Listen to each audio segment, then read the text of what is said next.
क्या आप भी अपना मंथली बजट मैनेज करना चाहते हैं या अपने डेली एक्सपेंस को ट्रैक करना चाहते हैं या फिर एक्सेल में ज़ाती फाइनेंस ट्रैकर बनाना चाहते हैं? तो ये वीडियो आपके लिए है। एक्सेल 2024 में बजट ट्रैकर आपके माली मामलात को मुनज़्ज़म करने के तरीके को बदलने वाला है। ये कोई पेड सॉफ्टवेयर या सब्सक्रिप्शन नहीं, सिर्फ एक मुफ्त एक्सेल स्प्रेडशीट है जो आपकी हैवी ट्रांजैक्शन को इजीली हैंडल कर सकती है। इस वीडियो के इख्तिताम तक आप सीख जाएंगे कि fully automated monthly expense and income tracker with automatic total और क्लीन समरी डैशबोर्ड के साथ एक्सेल में किस तरह से बनाना है। अगर वीडियो अच्छी लगे तो वीडियो को लाइक और चैनल को सब्सक्राइब लाजमी करें। इस वीडियो में हम सीखेंगे how to create Excel income and expense sheet, how to use basic Excel formulas like sum, how to build a monthly budget tracker in Excel 2024, how to track daily income and expense automatically। चलते हैं screen की तरफ और शुरू करते हैं अपनी आज की इस वीडियो को। एक्सेल शीट में इनकम और एक्सपेंस ट्रैकर को बनाने के लिए हम ए से लेकर ई तक कॉलम्स को सिलेक्ट करेंगे। उसके बाद हम रो की हाइट को इंक्रीज करेंगे और कॉलम की हेडिंग को सिलेक्ट करके कॉलम की विड्थ भी इंक्रीज कर देंगे। उसके बाद फर्स्ट रो में तमाम सेल्स को सिलेक्ट करके हम मर्ज एंड सेंटर पर क्लिक करेंगे। यहाँ पर हम अपनी हेडिंग टाइप करेंगे डेली और मंथली रिकॉर्ड शीट। उसके बाद एक मरतबा हम नीचे वाले सेल पर क्लिक करेंगे, दोबारा से इस सेल को सिलेक्ट करके यहाँ से हम अपनी हेडिंग को सेंटर में अलाइन करेंगे और इसका फॉन्ट साइज भी हम इंक्रीज कर देंगे। उसके बाद रोज की हेडिंग से रोज को सिलेक्ट करके रो की हाइट को बढ़ा देता हूँ, या फिर आप रोज की हाइट को बढ़ाने के लिए रोज और कॉलम्स को सिलेक्ट करें। उसके बाद फॉर्मेट पे क्लिक करें। यहाँ से रो हाइट में आकर जो नॉर्मल वैल्यू हमारे पास होती है वो 50 px होती है, तो हम इसे इंक्रीज करके 25 px तक बढ़ा देंगे। उसके बाद यहाँ पर मैं टाइप करूँगा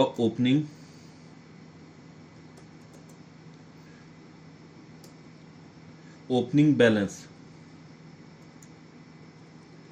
उसके बाद वाले सेल को हम खाली छोड़ देंगे और यहाँ पर हम टाइप करेंगे करंट बैलेंस। इन दोनों सेल्स को हम मर्ज कर लेते हैं। उसके बाद हम यहाँ पर मंथ टाइप करेंगे और इन तमाम सेल्स को सेलेक्ट करके हम मर्ज एंड सेंटर पर क्लिक करेंगे और यहाँ से हम जिस डेट से स्टार्ट करना चाहते हैं वो डेट टाइप करेंगे, जिस तरह के ट्यूसडे अप्रैल 2026। उसके बाद तमाम सेल को सेलेक्ट करके अलाइनमेंट आप सेंटर में एडजस्ट करें। उसके बाद हम यहाँ पर टाइप करेंगे डेट और यहाँ पर डिटेल,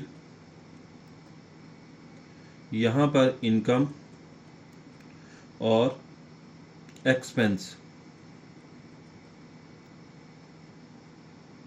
उसके बाद बैलेंस। के बाद इन सेल्स को भी सेलेक्ट करके हम इनको सेंटर अलाइन कर लेते हैं और इनको बोल्ड भी कर देते हैं। उसके बाद हम इनका फॉन्ट साइज भी थोड़ा सा इंक्रीज कर लेंगे। अब हम अपने इनकम और एक्सपेंस ट्रैकर की फॉर्मेटिंग करते हैं।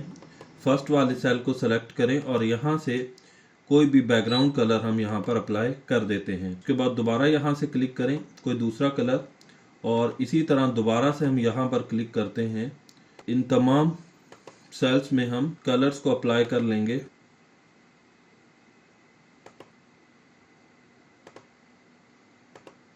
उसके बाद इस वाली रो को भी हम सेलेक्ट करके यहाँ से कलर अप्लाई कर देंगे और उसके बाद तमाम लेआउट को हम सेलेक्ट करते हैं और यहाँ पर हम बॉर्डर अप्लाई करने के लिए बॉर्डर पर क्लिक करते हैं और यहाँ से ऑल बॉर्डर को हम सेलेक्ट करेंगे। यहाँ पर बॉर्डर अप्लाई हो चुका है और उसके बाद हम यहाँ पर डेट को टाइप करेंगे 26 और यहाँ पर हम अपने इनकम या एक्सपेंस जिसको भी हम ऐड करना चाहते हैं उसकी डिटेल ऐड करेंगे। जिस तरह के मैं यहाँ पर कैश रिसीव्ड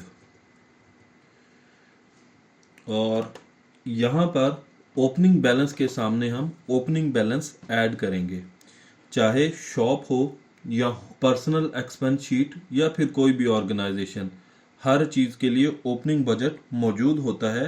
तो यहाँ पर मैं 30,000 ओपनिंग बैलेंस ऐड कर रहा हूँ।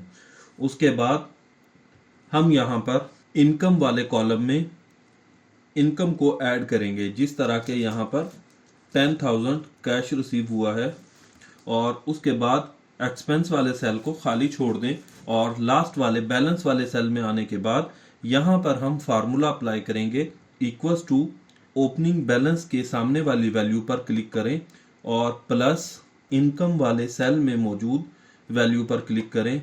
उसके बाद माइनस एक्सपेंस वाले सेल पर क्लिक कर दें। उसके बाद इन दोनों वैल्यूज में से एक्सपेंस की वैल्यू को हम माइनस कर देंगे और यहाँ पर इंटर प्रेस करेंगे। तो यहाँ पर एक्सपेंस में हमारे पास कोई वैल्यू नहीं थी, तो यहाँ पर 40,000 कैश हमारे पास आ रहा है।